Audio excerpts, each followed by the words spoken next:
लोकसभा चुनाव के ठीक पहले भाजपा ने 11 मार्च को नागरिकता संशोधन कानून CAA लागू कर अपने पूर्व 2019 के घोषणा पत्र में दी गारंटी को पूरा करने का जो आईना दिखाया है, उससे विपक्षी खेमे में हलचल तेज हो गई है।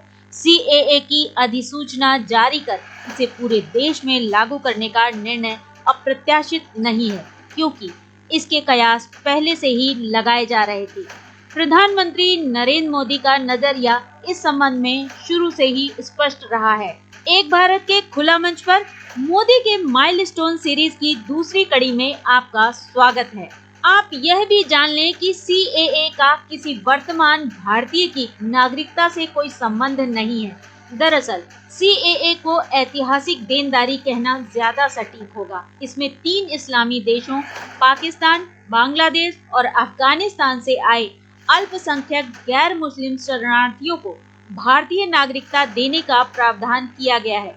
मोदी सरकार को मिले प्रचंड जनादेश का उसने पालन कर साफ कर दिया है कि उसने जो कहा सो किया है। केंद्रीय गृह मंत्रालय के अधिसूचना जारी करते ही यह कानून प्रभावी हो गया है। इसे 4 साल 2 महीने के लंबे इंतजार के बाद पाकिस्तान, बांग्लादेश और अफगानिस्तान से आए अल्पसंख्यक गैर मुस्लिम शरणार्थियों को भारत की नागरिकता मिलने का रास्ता साफ हो गया है। इन तीनों देशों से 31 दिसंबर 2014 तक भारत आए प्रताड़ित गैर मुस्लिम प्रवासियों को राहत की उम्मीद मिलने पर उन्होंने पटाखे छुड़ाकर खुशियां मनाई। इनमें हिंदू, सिख, जैन, पारसी, बौद्ध व ईसाई शामिल हैं। CAA से संबंधित विधेयक को संसद ने 2019 में पारित किया था। इसे राष्ट्रपति की मंजूरी भी मिल गई थी। इसके जरिए नागरिकता अधिनियम 1955 में संशोधन किया गया है। नए कानून में भारत में नागरिकता प्राप्त करने के लिए पात्रता मानदंडों में बदलाव किया गया है। प्रधानमंत्री नरेंद्र मोदी खुद भी साफ कर चुके हैं कि नागरिकता संशोधन कानून का मकसद किसी की नागरिकता छीनना नहीं है, बल्कि नागरिकता देना है। ऐसे में इस मुद्दे को राजनीतिक चश्मे से देखना ठीक नहीं लगता, लेकिन विपक्ष को विरोध करना है सो जारी है। उनके मुख्यतः 2 आरोप हैं। पहला, भाजपा ने अपने राजनीतिक उद्देश्य के लिए इसे अधिसूचित किया है, और दूसरा, यह कानून संविधान सम्मत नहीं है। यह सेकुलरवाद लोकतंत्र पर कुठाराघात है। इस मुद्दे पर गृह मंत्री अमित शाह ने हाल में कहा था कि CAA भारत का कानून है, इसे लागू होने से कोई नहीं रोक सकता। बांग्लादेश से, पाकिस्तान से अगर झुग्गी लगा के आपके पता नहीं वो कौन लोग हैं, क्या हैं, सारी कानून व्यवस्था चरमरा जाएगी, चारों तरफ दंगे फैल जाएंगे। ये क्यों लाया है कानून? उनको मालूम नहीं है कि ये सारे लोग आ चुके हैं, आज भारत में ही रह रहे हैं। रोहिंग्यास का विरोध क्यों नहीं करते हैं? क्योंकि वो वोट बैंक की पॉलिटिक्स कर रहे हैं। आंकड़ों के मुताबिक इस कानून से 31,313 लोगों को नागरिकता मिलने का रास्ता खुल गया है। जनवरी 2019 में संयुक्त संसदीय समिति की रिपोर्ट के अनुसार 31 दिसंबर 2014 तक अफगानिस्तान, पाकिस्तान और बांग्लादेश से आए गैर मुस्लिमों की संख्या 31,313 थी। इनमें सबसे ज्यादा 25,447 हिंदू हैं। इसके अलावा सिख 5,807, ईसाई 55 और 2 बौद्ध और पारसी धर्म के लोग शामिल हैं। ये सभी वे लोग हैं जो धार्मिक प्रताड़ना के चलते अपना देश छोड़कर भारत आ गए हैं। इस कानून के फलस्वरूप इन पीड़ित शरणार्थियों को अब सम्मान मिल सकेगा। इसके तहत पुनर्वास और नागरिकता की कानूनी बाधाएं दूर होंगी। दशकों से पीड़ित शरणार्थियों को सम्मानजनक जीवन जीने का मौका हासिल होगा। उनकी सांस्कृतिक, सामाजिक व भाषाई पहचान की रक्षा होगी। इसके साथ आर्थिक, व्यावसायिक, मुक्त आवाजाही, संपत्ति खरीदने जैसे अधिकार सुनिश्चित होंगे। साधारण शब्दों में समझें तो CAA उन लोगों को राहत देने के लिए लाया गया है जो भारत के विभाजन की विभीषिका का जाने अनजाने में शिकार हुए थे।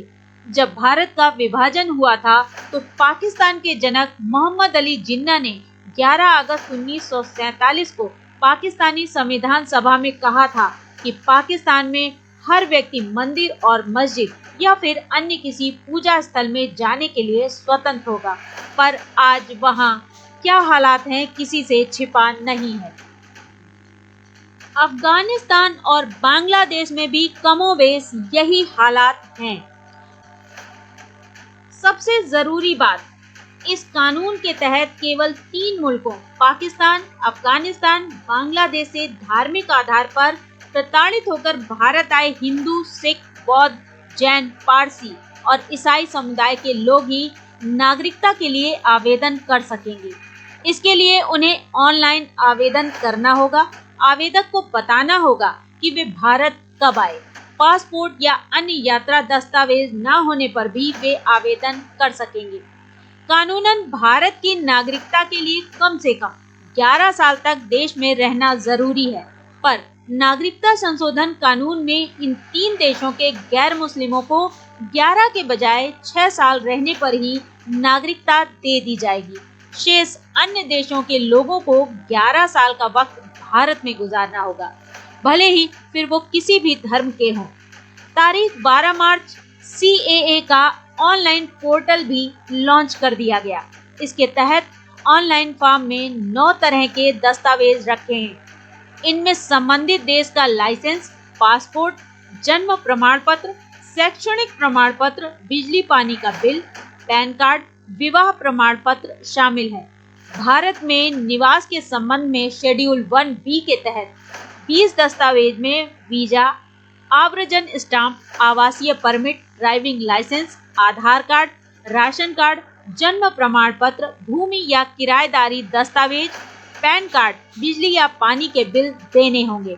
बताया जाता है कि CAA इन पड़ोसी देशों के उन शरणार्थियों की मदद करेगा जिनके पास दस्तावेज नहीं है।